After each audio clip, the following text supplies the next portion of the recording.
नमस्कार, बहुत स्वागत है आप सभी का खबरों के सफर में। मैं हूं आपके साथ ज्योति यादव। तो बुलेटिन की शुरुआत करेंगे इस वक्त की बड़ी खबर के साथ। प्रधानमंत्री नरेंद्र मोदी न्यूयॉर्क पहुंच चुके हैं, जहां पर आपको बताते चले कि रात 10 बजे के करीब उनके विमान ने न्यूयॉर्क में लैंड किया। वहीं ये 9 साल में पीएम मोदी का अमेरिका में पहला राजकीय दौरा है। भारत के लिहाज से कई मामलों में यह दौरा खास साबित होने वाला है और इस दौरान अहम रक्षा डील भी होने वाली है। पीएम मोदी जैसे ही न्यूयॉर्क में लैंड हुए, वैसे ही वहां मौजूद लोग मोदी मोदी के नारे लगाने लगे। पीएम ने वहां पहुंचकर वहां रहने वाले भारतीय समुदाय के लोगों से मुलाकात की है और यहां पीएम मोदी के स्वागत में जुटे भारतीय समुदाय के लोगों ने उनके स्वागत में नृत्य किया और गाना भी गाया। पीएम मोदी ने न्यूयॉर्क लैंड होने के बाद ट्वीट कर अपने शेड्यूल के बारे में बताया। पीएम बुधवार को यूएन मुख्यालय में होने वाले योग दिवस के विशेष कार्यक्रम की अगुवाई करेंगे। बताते चले कि 21 से 24 जून तक पीएम मोदी अमेरिका दौरा करेंगे। इसके लिए पीएम मोदी न्यूयॉर्क पहुंच गए हैं और यहां यूएन में वो अंतर्राष्ट्रीय योग दिवस के कार्यक्रम का नेतृत्व करेंगे। इसके बाद वो वॉशिंगटन जाएंगे। वहां बतौर राजकीय मेहमान उनका स्वागत किया जाएगा। चीन के बढ़ते आक्रामक रुख पर लगाम कसने के लिए अमेरिका ने भारत को अपना रणनीतिक साझीदार बनाया है और अब वो उसकी ताकत और तकनीक को आगे बढ़ा रहा है। इस दौरे पर सबसे बड़ी डिफेंस डील होने जा रही है, जिससे डिफेंस स्ट्राइकर आर्म्ड व्हीकल के अलावा जेट इंजन पर समझौता होने वाला है।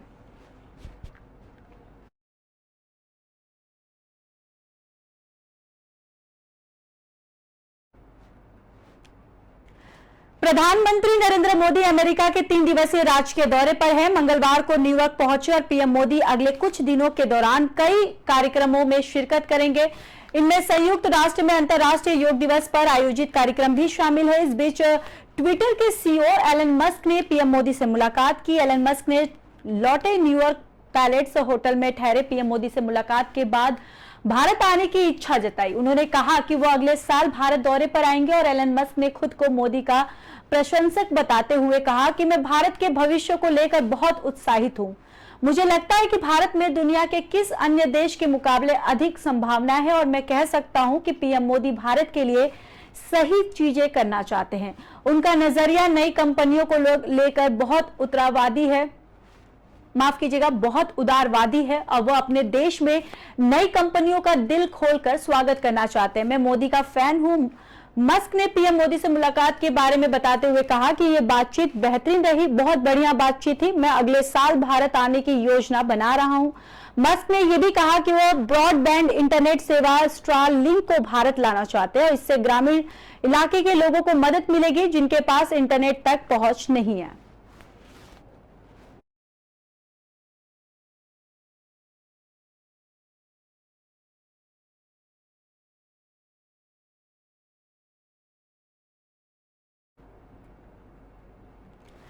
केंद्रीय रक्षा मंत्री राजनाथ सिंह बुधवार को अंतर्राष्ट्रीय योग दिवस के अवसर पर स्वदेश निर्मित विमान वाहक पोत आईएनएस विक्रांत पर योग करने के लिए भारतीय नौसेना कर्मियों के साथ शामिल हुए और योग किया। रक्षा मंत्री के साथ भारतीय नौसेना के अधिकारी, रक्षा मंत्रालय के अधिकारियों सहित सैनिकों ने भी योग कार्यक्रम में भाग लिया। नौसेना प्रमुख एडमिरल आर हरिकुमार इस कार्यक्रम के दौरान नौसेना कल्याण और कल्याण संघ के अध्यक्ष कला हरि कुमार, भारतीय नौसेना और रक्षा मंत्रालय के अन्य वरिष्ठ अधिकारियों के साथ उपस्थित रहे।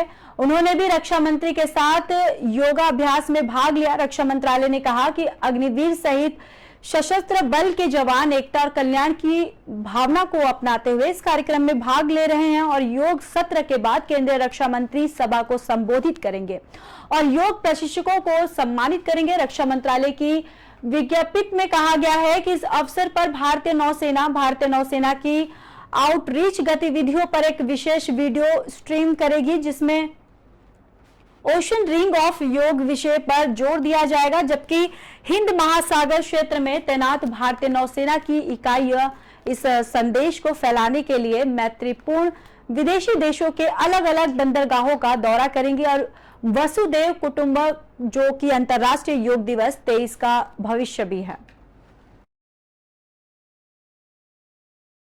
कि 9वां अंतर्राष्ट्रीय योग दिवस है। वहीं राजनाथ सिंह ने आईएनएस विक्रांत का वहां पर उन्होंने योग किया और साथ ही साथ आपको बताते चले कि रक्षा मंत्रालय के अन्य वरिष्ठ अधिकारियों के साथ भी वो उपस्थित रहे। उन्होंने भी रक्षा मंत्री के साथ योग अभ्यास में भाग लिया। साथ ही साथ रक्षा मंत्रालय ने कहा कि अग्निवीर सहित सशस्त्र बल के जवान एकता और कल्याण की भावना को अपनाते हुए इस कार्यक्रम में भाग ले रहे हैं और योग सत्र के बाद केंद्रीय रक्षा मंत्री सभा को संबोधित करेंगे और योग प्रशिक्षकों को सम्मानित करेंगे। वहीं रक्षा मंत्रालय की विज्ञप्ति में कहा गया कि इस अवसर पर भारतीय नौसेना की आउटरीच गतिविधियों पर एक विशेष वीडियो स्ट्रीम करेगी, जिसमें ओशन रिंग ऑफ योगा विषय पर जोर दिया जाएगा।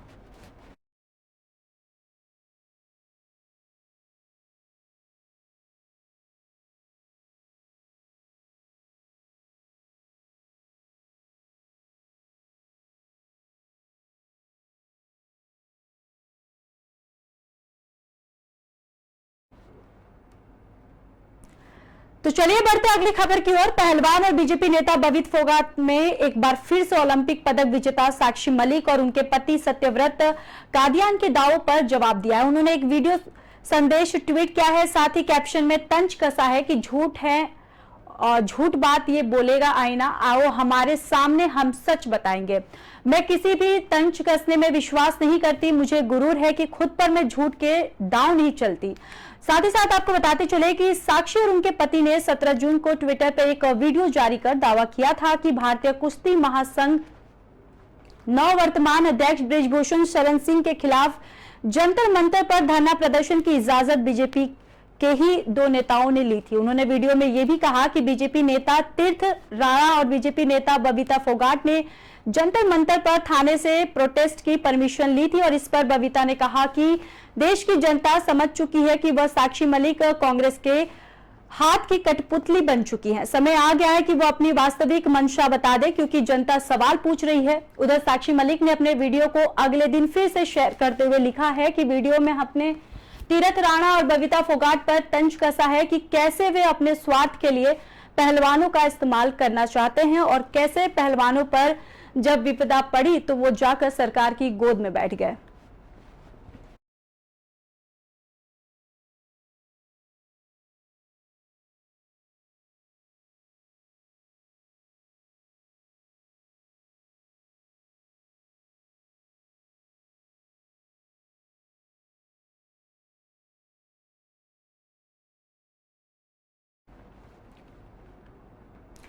चलिए बढ़ते अगली खबर की ओर। मणिपुर में हिंसा थमने का नाम नहीं ले रहा है। वहीं आपको बताते चले कि बढ़ती हिंसा से मणिपुर में स्थिति बद से बदतर होती जा रही है। आए दिन यह हिंसा देखने को मिल रही है। वहीं बीते दिन प्रदर्शनकारियों ने बीजेपी नेता के घर को आग के हवाले कर दिया था। ऐसे में पुलिस ने मौके पर पहुंचकर स्थिति को काबू में किया है और इस बीच आज मंगलवार को हिंसा को देखते हुए एक बड़ा फैसला लिया गया है। सरकार ने स्कूल खोलने के फैसले को वापस ले लिया है। इसके अलावा इंटरनेट बैन की तारीख भी 25 जून तक के लिए बढ़ा दी गई है। मीडिया रिपोर्ट्स के मुताबिक सरकार ने मंगलवार को आदेश जारी करते हुए स्कूल खोलने के फैसले को रद्द कर दिया था और इससे पहले राज्य सरकार ने हिंसा की खबरें न आने की वजह से 21 जून से 8वीं कक्षा तक के स्कूल खोलने का निर्णय लिया है। स्कूल शिक्षा निदेशालय की ओर से अधिसूचना भी जारी कर दी गई है। सरकार ने अधिसूचना में कहा गया था कि कक्षा 8 तक के सभी स्कूलों के लिए सामान्य कक्षाएं 21 जून से फिर से शुरू होंगी। शिक्षा विभाग ने कहा कि पहले 8वीं तक के स्कूल खोले जाएंगे और इसके बाद स्थिति को भांपते हुए और कानून व्यवस्था की स्थिति को देखते हुए कॉलेज स्तर तक की कक्षाएं बाद में शुरू की जाएंगी।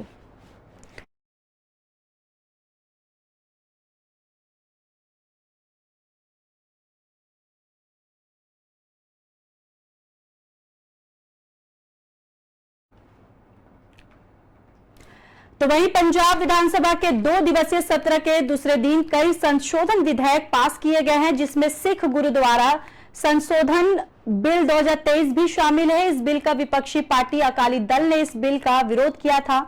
मान सरकार ने मंगलवार को विधानसभा में आरडीएफ का बकाया न दिए जाने पर केंद्र सरकार के खिलाफ भी प्रस्ताव पारित किया था। इसके सीएम भगवंत मान ने चेतावनी दी कि अगर अगले हफ्ते तक बकाया जारी नहीं किया गया तो 1 जुलाई से सुप्रीम कोर्ट खुल रही है। स्पेशल सत्र के दूसरे दिन पंजाब एफिलेटेड कॉलेजेस संशोधन बिल 2023 को भी ध्वनिमत से पारित कर दिया जाएगा। उसके बाद मान ने पंजाब पुलिस बल 2023 भी पेश किया है, जिसे बिना बहस ध्वनि मत से पारित कर दिया जाएगा। वहीं विधानसभा के स्पेशल सत्र के आखिरी दिन पंजाब यूनिवर्सिटी लॉ संशोधन बिल 2023 को भी सर्वसम्मति से पारित कर दिया गया है। इस संशोधन के तहत अब पंजाब की सभी यूनिवर्सिटी के चांसलर मुख्यमंत्री ही होंगे, जिस पर मुख्यमंत्री भगवंत मान ने कहा कि हर काम में राज्यपाल का हस्तक्षेप करना सही नहीं है। उन्होंने कहा कि अब सरकार अपने स्तर पर वाइस चांसलर का चुनाव करेगी और इस संशोधन बिल का अकाली दल ने भी समर्थन किया है। वहीं पंजाब के मुख्यमंत्री भगवंत मान ने सिख गुरुद्वारा बिल पर बहस के दौरान गुरुद्वारा एक्ट में संशोधन का पूरा विवरण पढ़कर सुनाया। मान ने कहा कि गुरबाणी पर किसी का ठेका नहीं चलेगा। उन्होंने कहा कि एसजीपीसी खुद गैर लोकतांत्रिक हो चुकी है। 11 साल से चुनाव नहीं होने के कारण एसजीपीसी कार्यकारी हो चुकी है।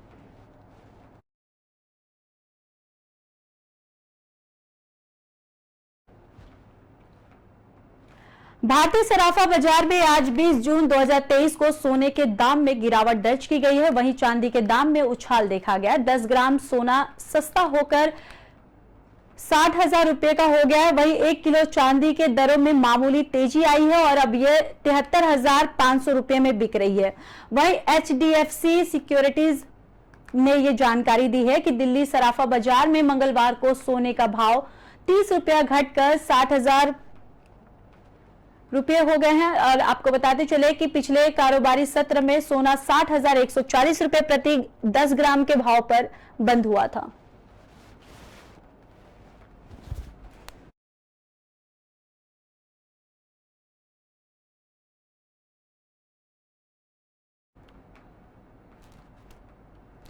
फिलहाल बुलेटिन में मेरे साथ बस इतना ही। मुझे दीजिए इजाजत। नमस्कार।